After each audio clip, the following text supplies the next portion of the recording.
because they had ロ a ーマ couple of 劇場 earthquakes which ruined their city. Can you hear me from so far? Yeah. Okay, great.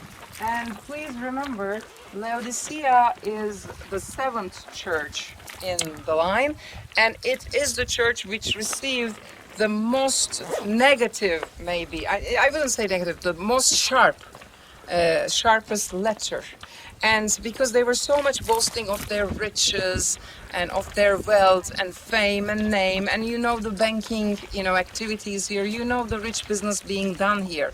Despite the fact all is gone, crumbled into pieces, and they got hit by many earthquakes.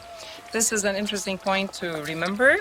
And then, as Jay was talking, something came into my mind right by the church, and he said, at the end of the letter, the God says, or Jesus says, those who are loyal, I'll come and eat with you, dine with you. Remember? Is that right? Okay.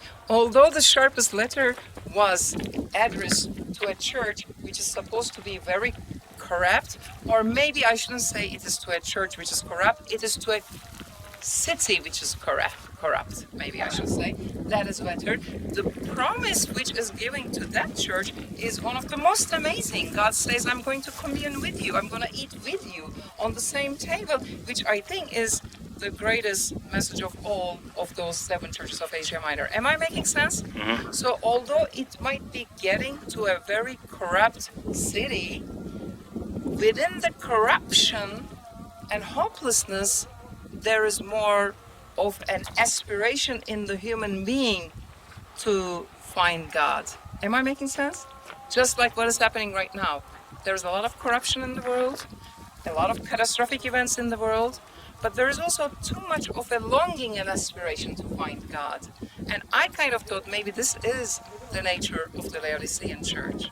What do you think? It's the nature of grace, really, because... It's the nature of what? They cannot hear you. The grace, because you find that you have not only fallen mankind, who God said when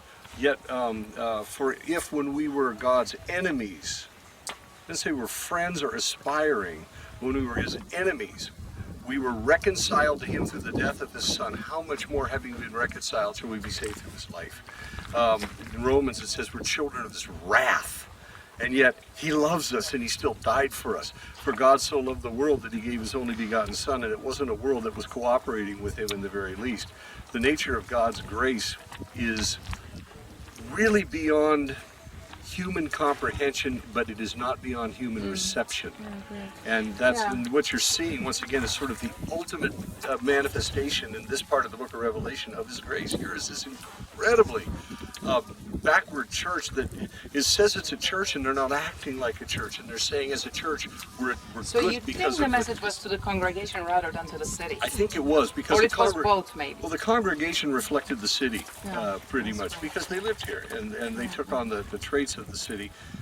They weren't expected to be poor, but they were relying on their wealth. Okay, I got it. Yeah. So. And also, a lot of the times when you look at the Old Testament and the New Testament and even the book of Quran, the prophets are always sent to the places and the communities where there is more of corruption and a need to find God. Right. So they look like conflicting, but they're not. Wherever there is a need, God sends a prophet or a saint. Am I making kind of sense? Yeah, because he wants us back. Yeah, we're he wants his us back, creation. exactly. We're made in his image. He wants us back. Right. And that was